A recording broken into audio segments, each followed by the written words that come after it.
So magpatuloy tayo sa ating pagtalakay sa ating pong paksa sa 1689 London Baptist Confessions of Faith. At kung mapapansin nyo, halos lahat ng aspeto ng buhay iglesia ay tinatalakay dito sa ating pong Confessions of Faith. At isa pang kapansin-pansin sa 1689 as compare sa iba pang mga confession of faith, napaka-detailed ng kanyang presentation, especially sa issue ng church at sa iba pang mga practices like the elements of the Lord's Supper. So, as you see, merong chapter 28, yan po yung ordinances, so yung general approach, and then specific, yung pong baptism, and then ngayon yung Lord's Supper. So, kung balikan lang natin saglit. So, nung nakaraan, chapter 28, we look at the meaning of the ordinances, the nature of the ordinances, the administrations of the ordinances. Chapter 29, something to do with baptism, the origin of baptism, the meaning, the recipients and formula, and the proper mode of baptism.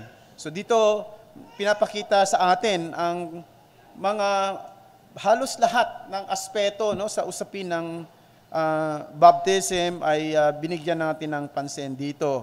So, just to review yung meaning, the meaning of baptism, it is a sign of fellowship with the Lord Jesus Christ.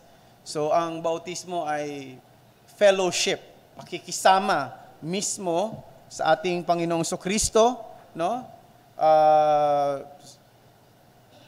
It is, credo baptism is root their practice in the reality of one's possessions of salvation.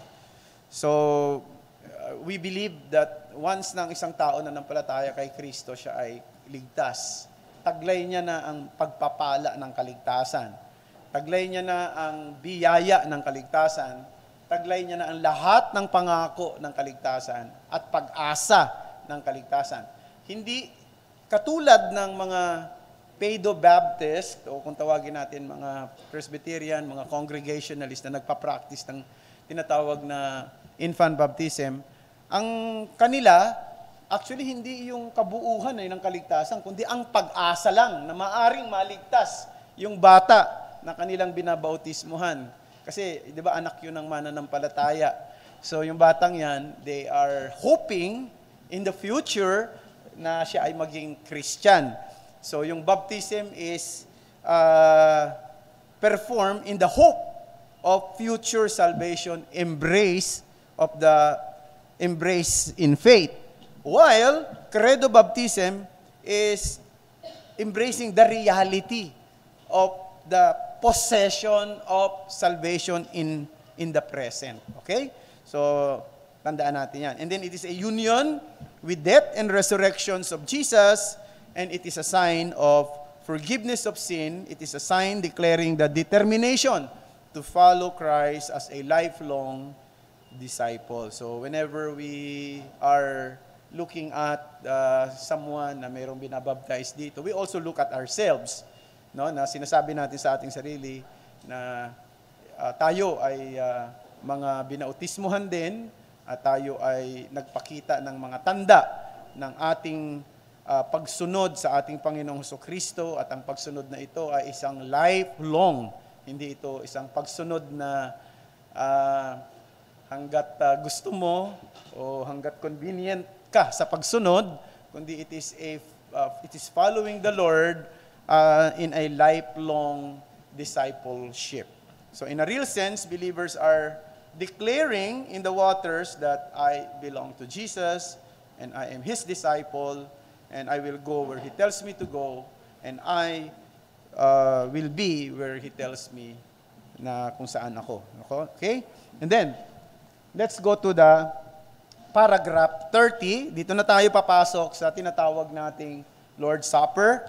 At ito, medyo mahaba-haba ito, no? Pero hindi natin papatagalin pa to, no? So I'll try my best na itapusin na ngayon itong usaping ito. Pero kung mapapansin nyo sa Confessions of Faith natin, 8 paragraph yan. 8 paragraphs, no? Isipin nyo, kukunti lang naman ang mga verses, no? At passages patungkol sa Lord's Supper, pero sa ating pong confession of faith, medyo mahaba, madetalye yung kanyang paliwanag at umabot sa 8 paragraphs ito. So, sa chapter 30, paragraph 1, itong mababasa natin. Saan na ba yun? Sandali lang nahanap ko. Ayan.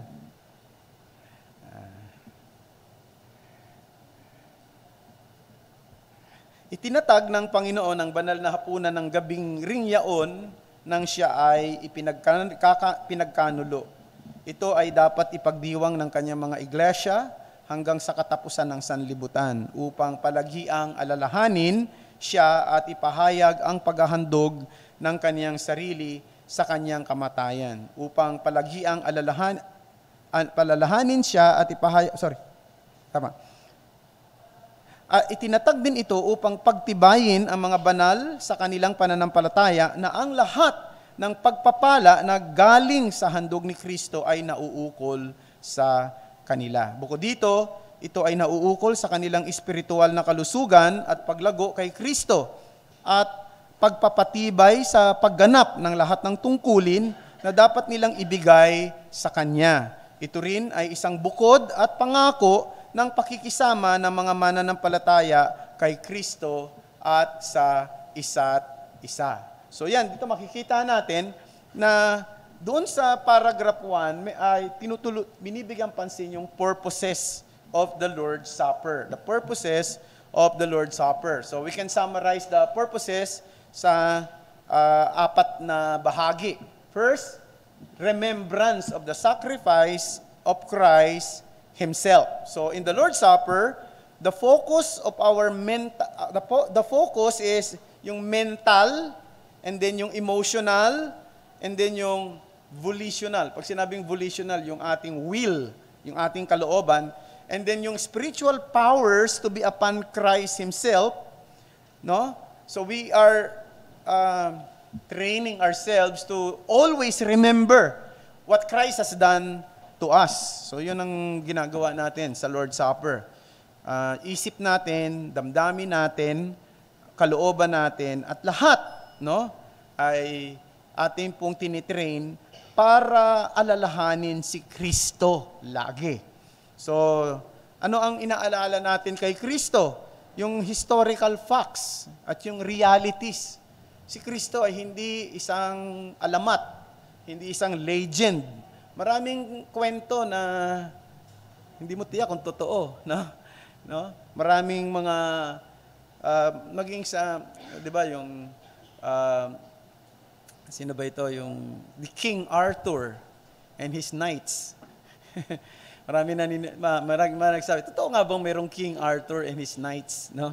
Pero may mga nagsasabi hindi naman ito ay totoo, maaaring hindi rin naman totoo kasi parang kakaiba yung galing ni King Arthur pagdating sa pakikipaglaban, lalo na yung kanyang mga knights, no?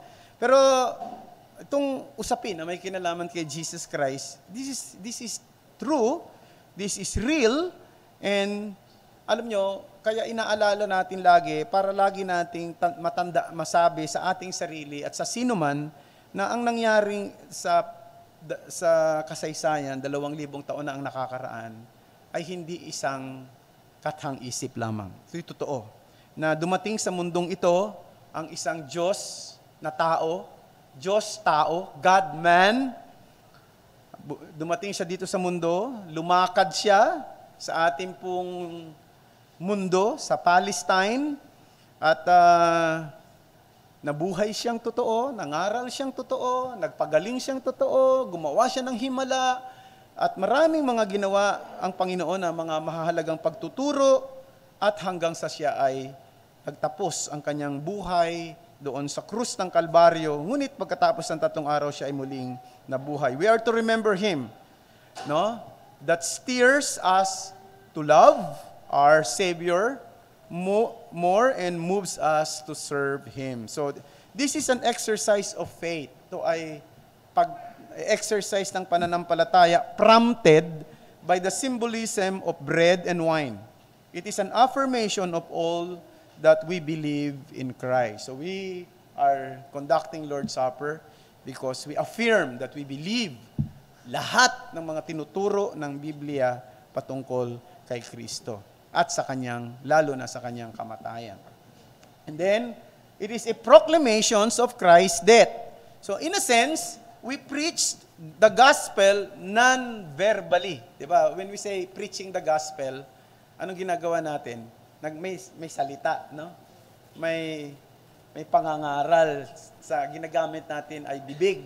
Ginagamit natin words, di ba? Yun ang madalas na ginagawa natin. But, sa Lord's Supper, merong tinatawag na non-verbal communication of the gospel. So, yung kinakain natin, iniinom natin, di ba? Yung mga elementong ito, it is a non-verbal communication of the gospel. Proclaiming it as an act of worship to God and to one another. So, isipin din natin yun, ha? So, when we are conducting the Lord's Supper, we are worshiping God. And we're also preaching to one another. Di ba? Parang nagpipreach tayo. So, siguro sasabihin ba, hindi ko kaya yung ginagawa ni pastor o yung ginagawa ng iba na kayang magsalita, mangaral, magturo. Pero sa Lord's Supper, nakakapag-preach tayo sa isa't isa. We are proclaiming the truth of the gospel to one another. And kaya nga yung Lord's Supper, ginagawa sa church, no? I have a friend, sabi niya, naglo-Lord's Supper siyang mag-isa sa bahay nila. No? Talaga, totoo yun. Pagka daw Sunday, naglo-Lord's Supper siya mag-isa. Kasi do this in remembrance of me. Nakalimutan niya, hindi lang naman yung pag-alaala, kundi pangangaral. So, paano ka mangangaral? Kung ikaw lang mag-isa ang naglo-Lord's Supper. Di ba? So, merong non-verbal communication of the gospel. So, yan ang dapat nating tandaan. So, it is as if we are declaring the object of our faith is not fiction, but reality. It is not based on tradition. It is based on historical facts. So, our faith in Christ is genuine and true. Diba? Katulad ng pag kumakanta tayo, when we are singing hymns, primarily, diba, sinasabi nga ng madalas na nagpipreside dito, umawi tayo sa Panginoon. Pero sa totoo lang, hindi lang tayo umawi sa Panginoon, umawi tayo sa isa't isa. Tama ba? Kung tayo naglo-Lord's Supper, nagpo-proclaim tayo ng gospel sa isa't isa. Pag umaawit tayo sa Panginoon, umaawit din tayo sa isa't isa. Kaya dapat umaawit ka talaga. No? Hindi ka tawag niya, lip-sing lang. No? Umaawit ka. Kasi umaawit ka sa isa't isa. No? Habang kumakanta ka, no, sa Panginoon, naririnig mo rin yung boses ng iba. At ito ay kumakanta sila sa iyo. At kumakanta rin ka rin sa kanila. Naintindihan niyo yun, mga kapatid? So, we are singing to one another. That is the reason why when we are singing the right lyrics. We are not singing just for the sake of singing. We are not singing a song or hymn na hindi natin tiniyak na yung kanta, yung nilalaman noon ay tama o galing sa salita ng Diyos. Kasi pagka hindi natin tinitiyak na galing sa salita ng Diyos, sabihin mo, nangangaral ka sa isa't isa, mali pala yung pinapangaral mo. O kaya, mababaw pala, no, yung sinasabi mo. Kaya nga, sabi ni Paul, na I sing in the Spirit, but I also sing with understanding or with the mind. Okay? So, yun ang dapat nating tandaan. So, we are proclaiming the gospel also, not only to one another, fellow believers, but even to unbelievers, yung mga hindi mananampalataya, nating mga kapatid, mga kaibigan, di pala kapatid, mga kaibigan, nagpipreach din tayo sa kanila, no? So, kaya nga, sa Lord's Supper, hindi natin pinapalabas sila O yung mga hindi pa Christian, labas muna kayo rito. Ginagawa ba natin yan? O yung mga unbeliever, labas kayo. Mayroong mga gumagawa ng ganyan, tinatawag na close communion, Pero we're not doing that. we're open in our communion. Actually, karamihan sa Reformed Baptist community is in a close communion. Nagpunta ako sa ibang bansa, nakita ko open yung communion nila. And then, actually, last Friday, I attended yung parang theological forum namin sa associations, and meron kaming discussion. Ang maganda yung discussion, medyo maselan yung mga discussion. And then, nung nakaupo na kami kumakain, I was talking to Pastor Noel Espinosa. And then, sabi niya, nung nag-aaral daw siya ng salita ng Diyos, dati, napaka-close yung communion nila hanggang sa nakita niya, hindi, mas tama na gawin yung open communion. Because we are also preaching the gospel to unbelievers. Right? Sabi ni Dave Chansky, sa kanyang 1689 na explanation ng Lord's Supper, we could call the Lord's Supper as the congregational preachment of the gospel. Ngayon lang ako nakarinig ng term na yan, preachment of the gospel of Christ to unbelievers. No? So it's my first time to encounter that word. Preachment of the gospel of Christ to unbelievers. Okay? And then, punta tayo sa, ito pa.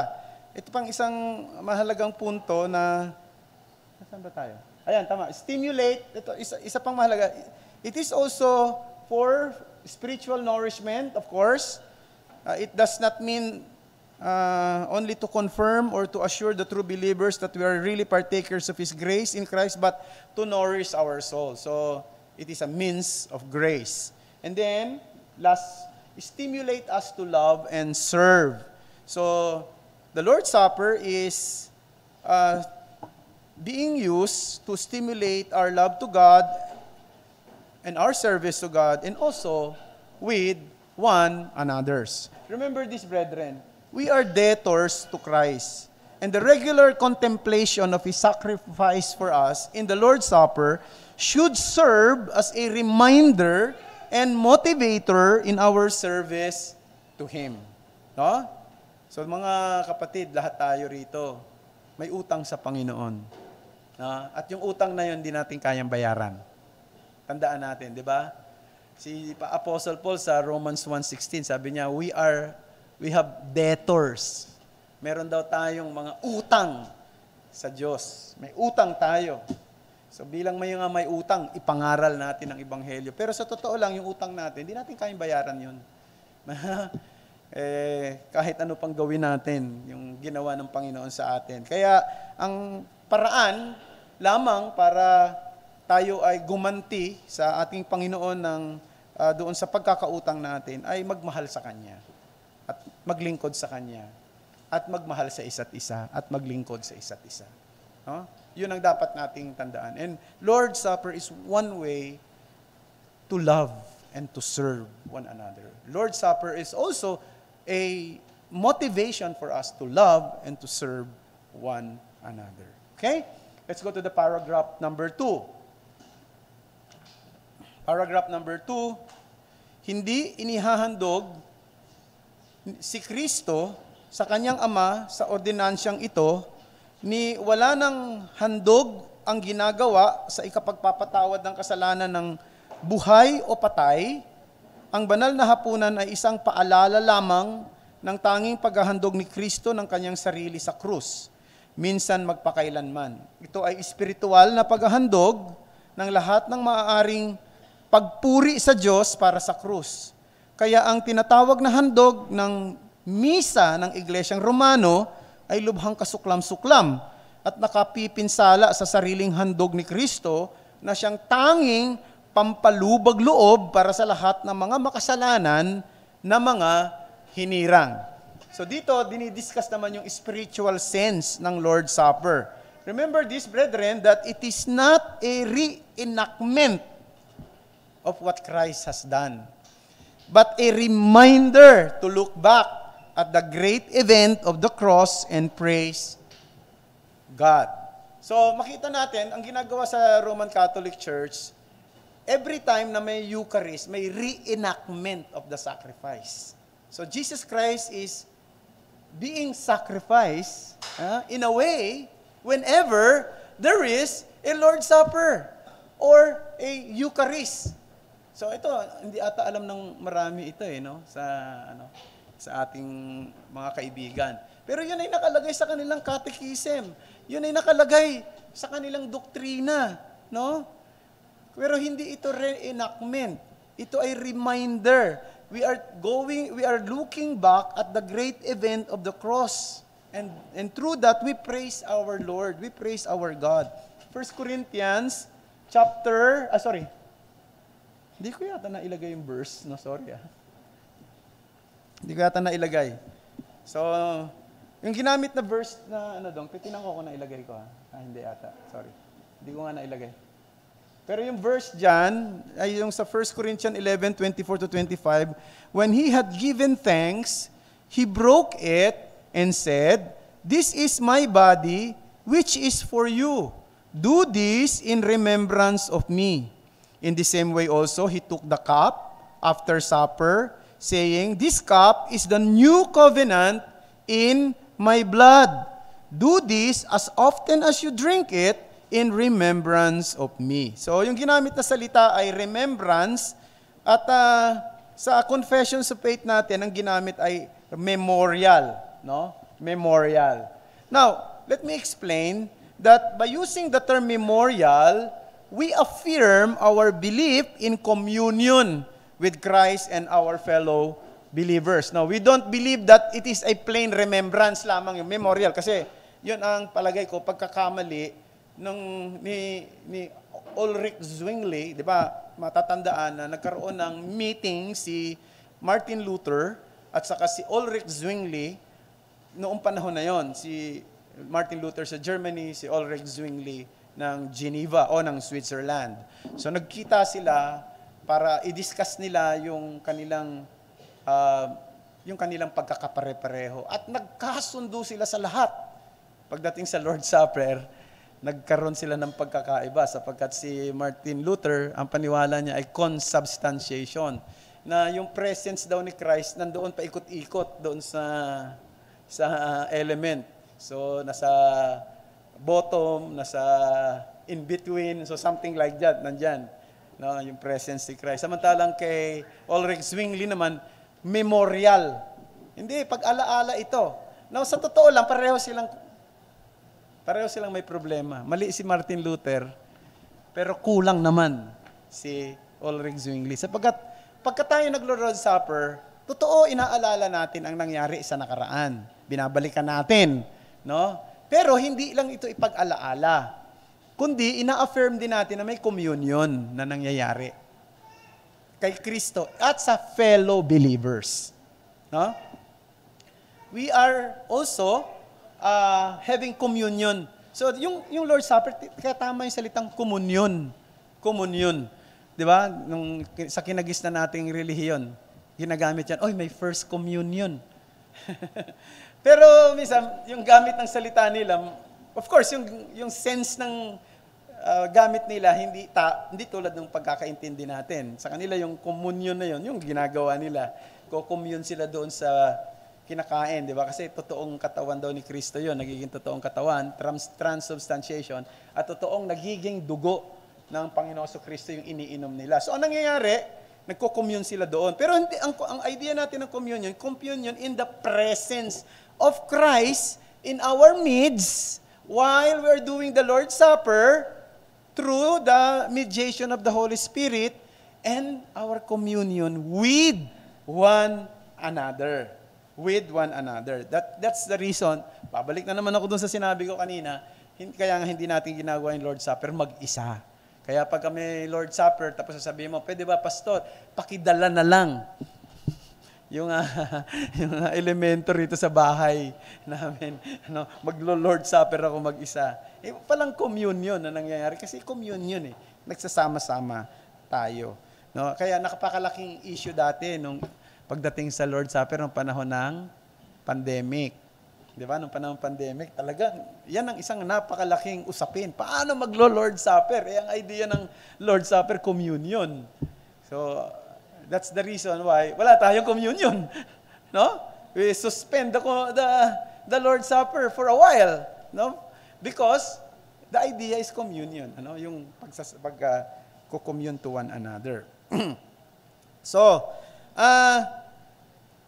ano pa ba yan? Yung sinabi ko dyan. So, while also distancing ourselves from the error of transubstantiation. So, dito medyo mabigat yung mga salitang ginamit nung nung ating pong confession of faith laban sa kinagista nating reliyon. Sinasabi niya na kasuklam-suklam, no? Nakapipinsala sa sariling handog ni Kristo ang tinatawag na handog ng misa ng Iglesyang Romano. Dahil naniniwala sila sa tinatawag na transubstantiation. So, yan. Okay? Now, let's go to the paragraph 3 and 4. Mabilis lang talaga tayo. Inaatasan ng Panginoong Hesus sa ordinansyang ito ang kanyang mga ministro na manalangin at pagpalain ang mga simbolo ng tinapay at alak. Sa ganitong paraan, ibinubukod ang mga ito sa karaniwang gamit tungo sa banal na pagkagamit. Dapat nilang kunin at pagputol-putulin ang tinapay at pagkatapos ay ang saro at kapwa ibigay sa mga nakikisalo sa kanyang sarili at pagsalu-saluhan nilang lahat. Ang pagkakait ng saro ng mga tao, ang pagsamba sa mga sangkap at pagtataas ng mga ito o ang pagdala-dala ng mga ito sa layo ng pagsamba at sa paglalaan sa mga ito para sa pakunwaring relihiyosong paggamit ay labag sa lahat ng kalikasan ng ordinansya at sa layo ni Kristo at sa pagtatakda nito. Okay? So dito naman, ang tinatalakay ay the administration of the Lord's Supper. So, administration of the Lord's Supper, the elements are to be set apart and distributed to all participants, not reserved for the minister alone, nor to be carried in adoration. So, di ba? Tini-set apart natin yung tinapay na ito, being set apart.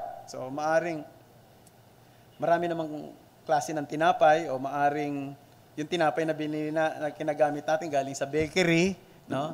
But it is being set apart. So, yung ginagamit natin na mga elemento para sa ating pong Lord's Supper ay pwedeng wine at pwedeng Welch, no? Pure grapes, no? It's being set apart for that purpose, no? And distributed to all participants. Not to minister alone. Napansin niyo yung gamit ng salita? Meron tinitira, no? Di ba sa kinagisa nating relihiyon, ang mga tumatanggap lamang yung mga tao, tumatanggap silang ostia. Ano? Pero hindi sila umiinom ng saro. Ang umiinom lang si Father. No? siya lang nag-i-enjoy nung saro. Pero yung iba hindi. Kaya dito, binigyan din yan. Imagine mo practice na yan nung unang panahon pa kasi 1689 to eh. So, inan nyo kagad, mali yun. No? Pero at the same time, binigyan nyo ng pansin, the elements should not be adored, should not be worshipped, should not be hailed. The elements will remain the elements. It is not to be hailed. No? It is not to be worshipped or adored. Kasi yun ang nangyari. Kaya nga, di ba, mapapansin nyo, nilalagay yan sa isang, iba naman sa inyo, lumaki di ba, sa Roman Catholic Church, no? Meron parang lagayan talaga eh. Napansin niyo, may pinakalagayan doon, ibabalik yun doon. At isasarado yun, walang pwedeng gumalaw nun. No? Kasi, sagrado yun. It is sacred, and it is to be adored. No? Yun ang isang malaking problema. Because, why? Why? Because nag-transubstantiate yun eh. Nung itinaas yun ng pare, nag-transubstantiate into a real body of Christ, into a real blood of Christ. So, kakaiba na yun. No? Kaya hindi dapat matapon yun. Tinatapon mo yung dugo. Okay? Kaya nga, tingnan natin yung ba sinasabi ko, gawa-gawa ko lang, nandiyan yan sa Catechism.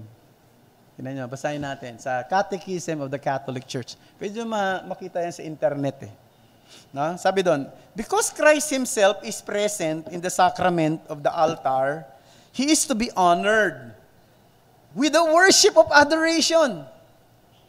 In the liturgy of the Mass, we express our faith in the real presence of Christ under the species of bread and wine by, among other ways, genuflecting, malalim ng English na yan, genuflecting or bowing deeply as a sign of adoration of the Lord. Imagine that those words, talagang merong adoration na nangyayari sa elements ng Lord's Supper. So I believe that it is a Romish errors at that point, and it is a violation of what commandments? Anong bina-violate nun? Anong bina-violate na commandments? Pang-ilan? Pang-ilan sa commandments ang bina-violate?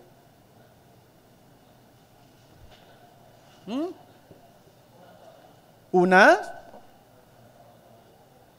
O pangalawa? Tama. Pangalawa, una kasi, huwag kang magkakaroon ng ibang Diyos maliban sa akin. Tama yon. It also, in a sense, bina-violate yun.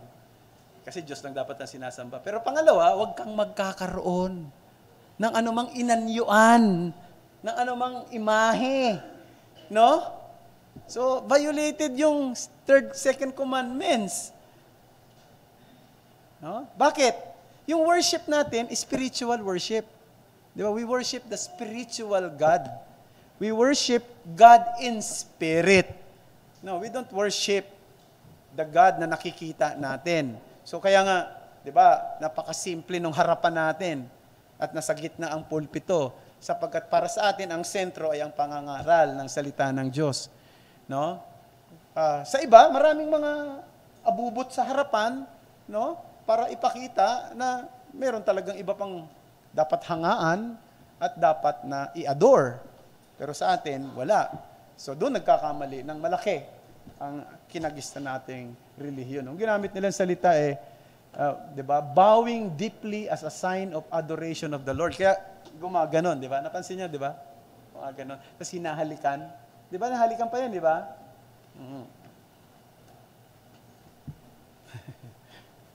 Yan, paragraph 5 and 6. Ang mga panlabas na sangkap ng ordinansyang ito ay na marapat na ibinukod sa paggamit na itinakda ni Kristo ay maliwanag na naglalarawan kay Kristo na napako sa krus. Kung kaya't ang mga ito ay tinutukoy minsan sa mga bagay na kanilang inilalarawan. Alalaong bagay ang katawan at dugo ni Kristo. Datapwat sa sangkap at kalikasan nananatili silang tunay at tanging tinapay at alak tulad ng pasimula. Ang doktrinang karaniwang tinatawag na transubstantiation na nagsasaad na ang sangkap ng tinapay at alak ay nagiging sangkap ng katawan at dugo ni Kristo sa pamamagitan ng paghahandog ng pari o anumang ibang paraan ay kasuklam-suklam, hindi lamang sa banal na kasulatan, kundi maging sa karaniwang bait at katuwiran. Bukod dito, iginugupo nito ang kalikasan ng ordinansya at dati na at siya paring sanhi ngayon ng lahat ng uri ng pamahiin at labis na pagsamba sa Diyos-Diyosan. Yan. Malinaw, ang ganda ng pagkakatagalog. Doon sa, natin na yan, Confessions of Faith. Yun naman, binibigyan pansin yung significance of the elements of the Lord's Supper. So, itong dapat na maging malinaw, there is no miracle in the elements. They remain unchanged in substance, but serve as symbols of Christ's body and blood. So, they remain bread. They remain grapes or wine, no? Kung ano man ang ginagamit sa atin kasi grapes, no? Yung iba wine talaga. There was a time here na wine yung ginamit no? Pag inom ng mga nagkaubuhan Gaano na, kaya balik na tayo ulit sa grapes. Nagkataon lang noon kasi wala atang mabili. No? Walang mabili nung panahon na yun eh. Kaya nagkaubuhan. No? Minsan naman, naalala ko doon sa dati kong pinagpastorang church. No? Doon yun sa Loma. Sa Loma. So, ang ginamit namin kasi Maria Clara, Shangria. Alam mo, Shangria ba yun? Maria Clara.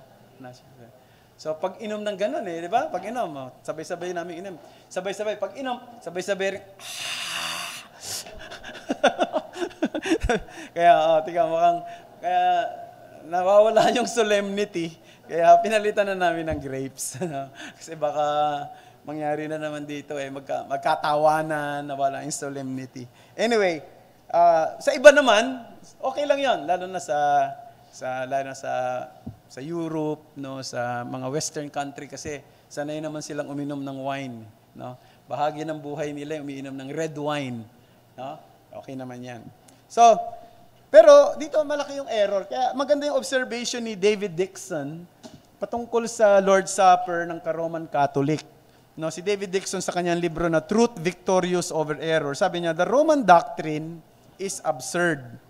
After the words of consecration uttered by the mass priest, the bread as to sense is the same thing as it was. The same taste, the same smell, the same touch, the same outward form, the same color, the same weight. It occupies the same space and bounds and hath the same quantity in all its dimensions. And therefore, it is absurd to say that element transform into a different kind of element. Because pareho rin yung lasa, pareho pa rin yung amoy, at hindi naman nawala sa kanyang sarili, sa lugar na para bang nung nag-transform, biglang lumaki, no? Yung tinapay na maliit, lumaki. Tapos yung alak, nag-turn into whiskey. Ganun, ano? Di ba? Kasi Jesus Christ, di ba, yung water, He turned it into wine. So, grapes turn into brandy. Parang ganyan. Walang nangyaring ganun. Okay, last point. The paragraph 7 to 8. Ang mga karapat-dapat na makisalo, na hayag na kumakain at umiinom ng mga nakikitang sangkap sa ordinansyang ito, ay gayon ding tumatanggap at kumakain kay Kristo na ipinako sa krus. At ginagawa nila ito hindi na tulad ng kumakain sa mismong laman at dugo ng katawan ng isang tao, kundi sa puso at sa pananampalataya, kung paano ang tinapay at alak ay naroon sa kanilang paningin at pandama. Ang lahat ng tao na nakikisalo sa banal na hapunan na hindi karapat-dapat ay nagkakasala laban sa katawan at dugo ng Panginoon. At ang kanilang pagkain at pag-inom ay nagdadala sa kanila sa paghatol ng Diyos. Sa makatwid, ang lahat ng taong mangmang at makasalanan, yamang hindi sila karapat-dapat na makisama kay Kristo, ay hindi rin karapat-dapat na makisalo sa banal na hapunan. Habang nananatili silang gayon, hindi sila marapat pasaluhin sa banal na ordinansya ni Kristo sapagkat malaking kasalanan ang ganito laban kay Kristo. So dito, binibigyan pansin yung reception sa Lord's Supper. Only true believers in Christ should partake the Lord's Supper. Therefore, a proper warning should be given to unbelievers, cautioning them not to participate. And that's what we are doing every time that we have a Lord's Supper. We give warning, no? We give caution, no? Hindi natin pinalalagpas yun. Because, sabi ng 1 Corinthians chapter 11, verse 27 to 29, whoever therefore eats the bread or drinks the cup of the Lord in an unworthy manner will be guilty concerning the body and blood of the Lord. Let a person examine himself then, and so eat of the bread and drink of the cup. For anyone who eats and drinks without discerning the body, eats and drinks judgment on himself. So nakita natin, paghatol daw ito kung ikaw ay hindi karapat-dapat. Kaya dapat nagsusuri ang ating mga sarili kung tayo ba ay karapat-dapat. So, hindi tayo dapat siguro kung ikaw ay hindi pa mananampalataya, hindi ka dapat na, di ba, na o-offend sa paalalang yon kasi para sa ikabubuti mo yon. Kung ikaw naman ay mananampalataya, maganda ring laging magsuri ng ating sarili sa harapan ng Panginoon. So, sa ating summary thought, ito yung pwede lang natin sabihin, mga kapatid. A believer who partakes in the Lord's Supper must remember that he is proclaiming Christ's death in his place, acknowledging that he deserved punishment, yet Christ, who was sinless, took the punishment for him. He is testifying that his entire life belongs to Christ. Philippians 1:21, di ba, sabi doon? For to me, to live is Christ, and to die is gain. And that the church exists solely because of Christ and His sacrificial death. Okay? So, mayroon po ba kayong gustong itanong sa ating pong pag-aaral? Sige.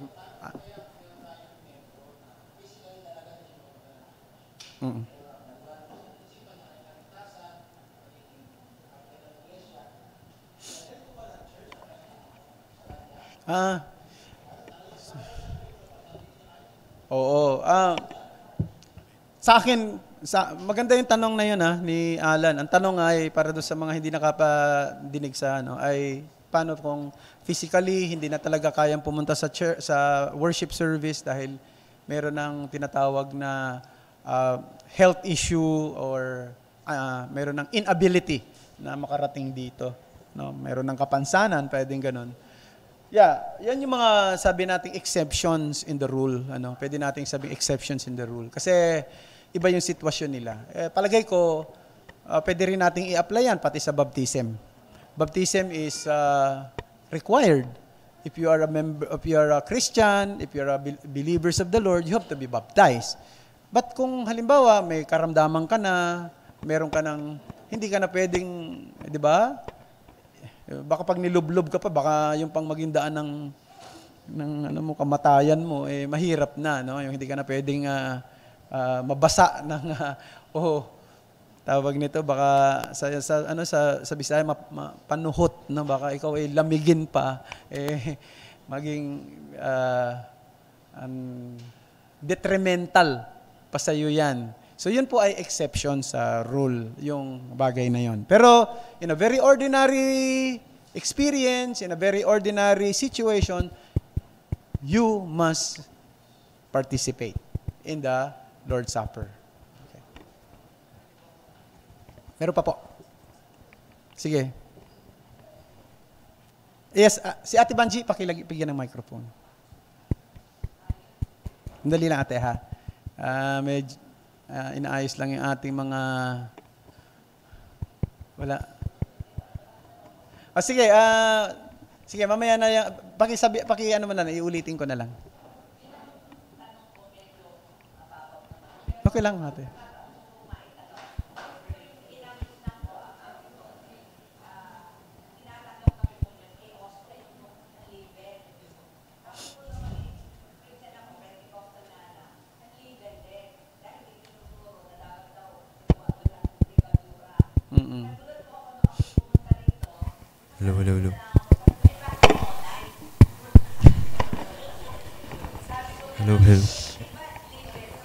Hello.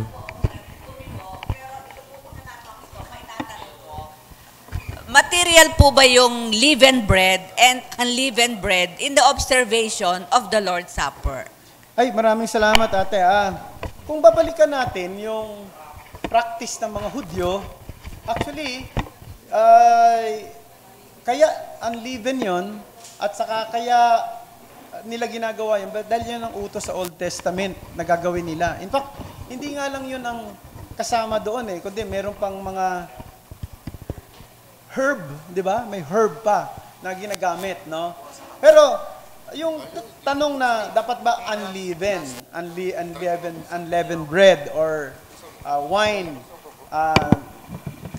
yun ay sa tingin ko hindi siya material. Although kung yun ay maging practice ng isang simbahan, walang masama, no? Maganda rin naman yung ganong klase ng practice. Pero kasi ang Lord's Supper primarily ang pinapakita yung body, no? One body of Christ. Kaya nga isang buong tinapay. yung buong tinapay ay nagre-represent ng one body ni Christ. Ang katawan na pinahirapan, sinaktan, no? Pinarusahan. Kaya pag binibreak mo yung bread, ay ang symbol nun ay broken body. At yun namang wine, ay symbol nun ay yung blood ni Christ. No?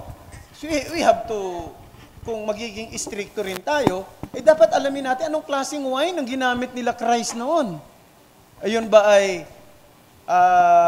fermented wine o anong klaseng wine, di ba? Anong ginamit nila? We have no way to do that. But we believe it is wine kasi ginamit ni Paul. Sabi doon, kumuha siya ng cup at nilagyan niya ng ano. So, I don't think magiging pinakamahalaga yon. Pero kung magiging practice ng isang simbahan na unleavened bread, I don't see any problem with that. Wag lang sigurong maging dogmatic na pag hindi unleavened, parang we are not doing the Lord's Supper proper. Why? Because we are looking at the symbol. Symbol yun eh. It's the symbol of one body. It's a symbol of one body. No? Yun. Saka walang lasa yung unleavened. Hindi masarap. Sige, Aris. Sa akin po yung karanasan na yung bago Salamat. Yung karanasan po na bago mag-Lord's Supper, yung nabigyan ako ng babala na wag mag-partake ng Lord's Supper. Kasi nung araw, nasa UCCP po ako at saka Methodist. Kahit sino pwede mag-partake yun. Basta sabi, pagka nagpatotoo kang believer ka na. O kahit hindi ka pa nagpatotoo, pwede. Nung umaten ako ng Baptist Church, may nagsabi sa akin, staff ng Campus Crusade, ikaw ba ay nabautismohan na at nagpatotoo na? Ayun, doon mismo sa partake ng Lord's Supper, napagsabihan ako not to partake. Yes. Kaya, pero wala pa akong learning about yung mga naririnig po natin sa Lord's Supper na kung kayo ay hindi pa nakakakilala, nababautismohan, refrain, kasi ito yung mangyayari sa inyo. Yes, Wala, yes. Kaya yun na-appreciate ko sa atin na bago mag-partake ng Lord's Supper, meron pang pagpapaliwanag. Doon, nabigla ako na doon mismo sa partaking na nagulat ako. Medyo na-offend ako talaga. Pero, sumunod na lang ako. Maraming salamat. No? Yung iba pa nga, talagang medyo sa Reformed community, mayroon pang medyo extreme. No? May mga iba na kinakailangan na baptize ka talaga ng immersion. If you are not baptized ng immersion, you cannot partake.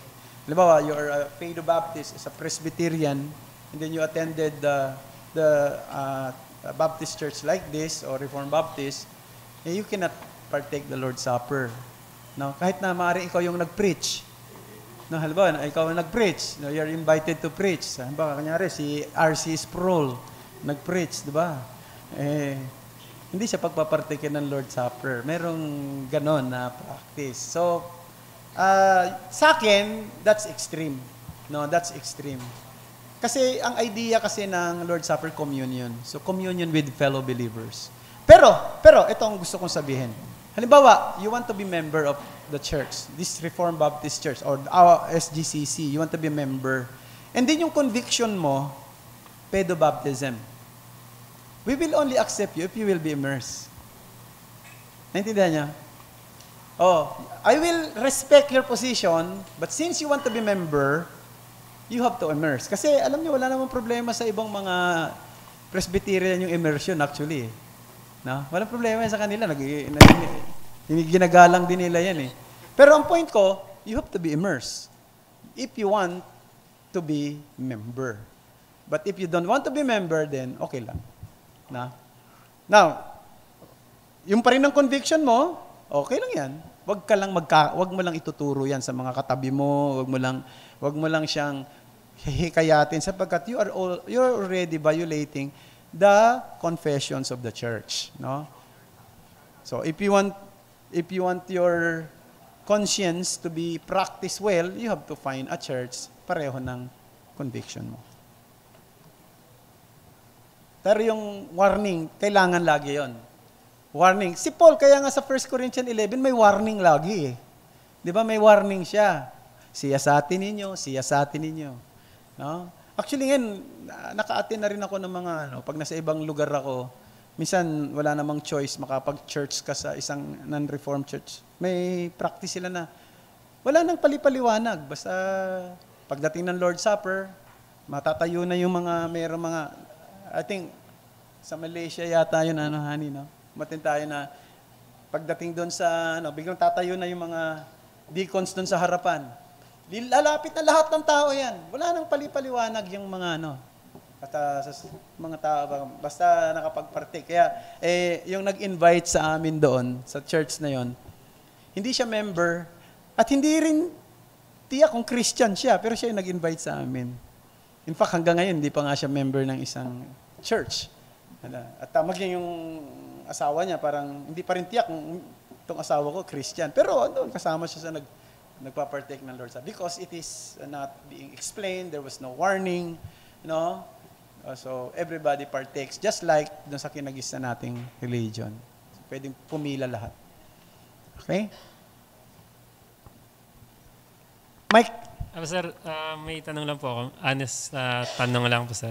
Kasi mula nung bata pa akong Christian, naiisip ko na yun, pastor, pero hindi pa kasi nangyayari. So ito yung tanong ko, pastor. Paano kung nasagi o natabig ko, natapon yung yung cup, pastor, yung drink? Pwede ba kumuha uli, pastor?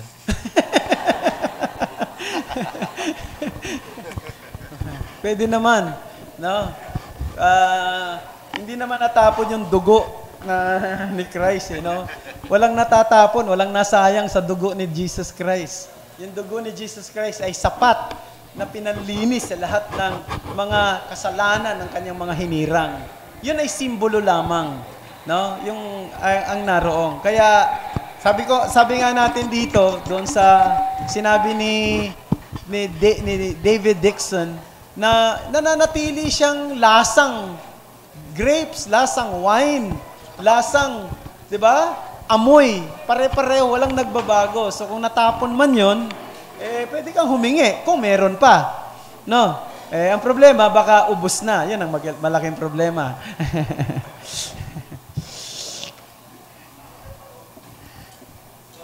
Yes, last.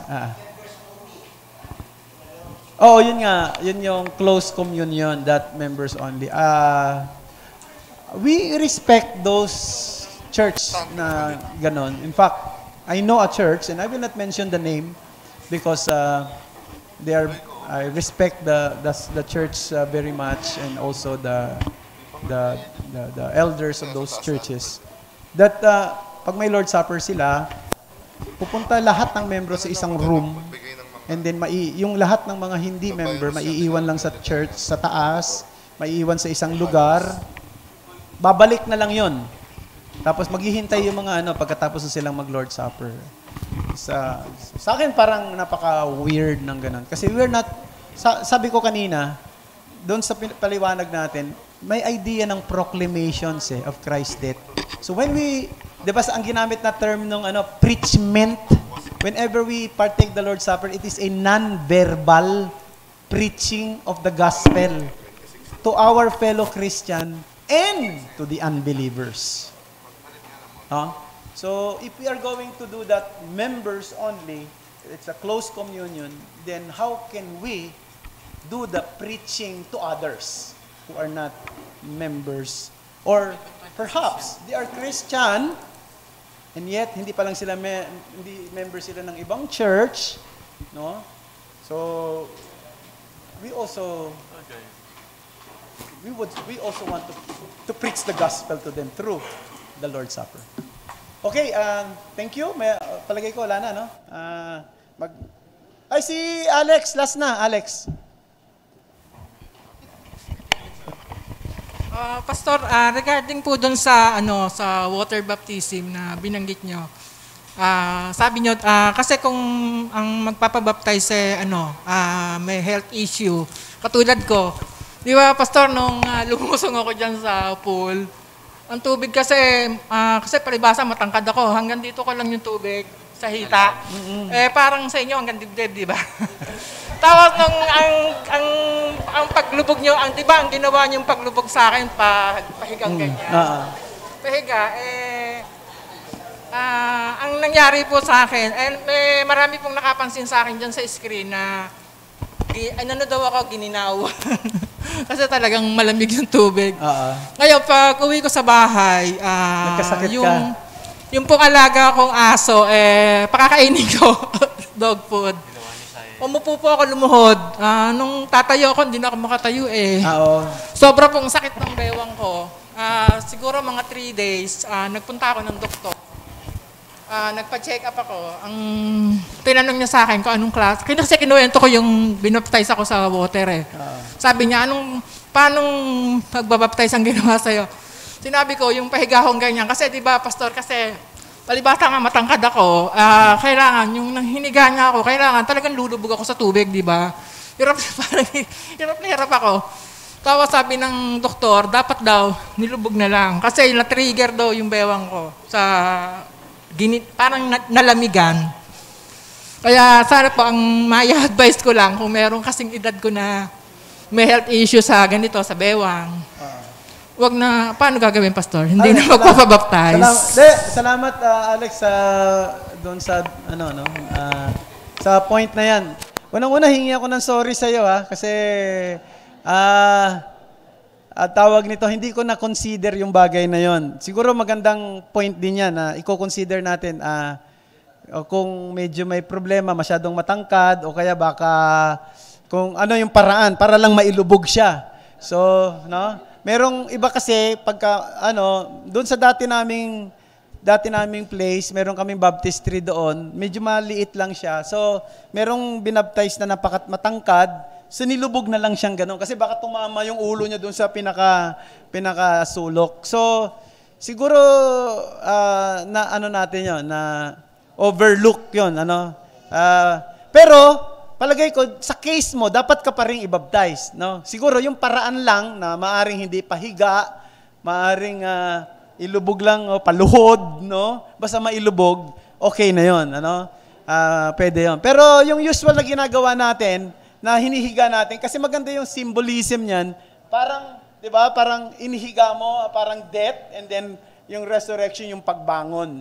So, yun lang naman yun. Pero, aside from that, pwede naman yung ilulubog lang talaga siya, kung ang lubog ay pataob o paluhod o patihaya, I don't see any problem with that, And sorry kung medyo yung iba nagkaroon ng problema ron, siguro sa susunod kung mayroong candidate, tatanungin na natin, kaya mo bang may problema ka ba? Baka may problema ka ba sa sa ganyan? Baka so siguro ganon. At tama 'yon. At maganda rin yung binring out ni Alex kasi warning din 'yan sa akin at sa atin dito kung meron mang ibabaptize. Okay, marami po salamat mga kapatid.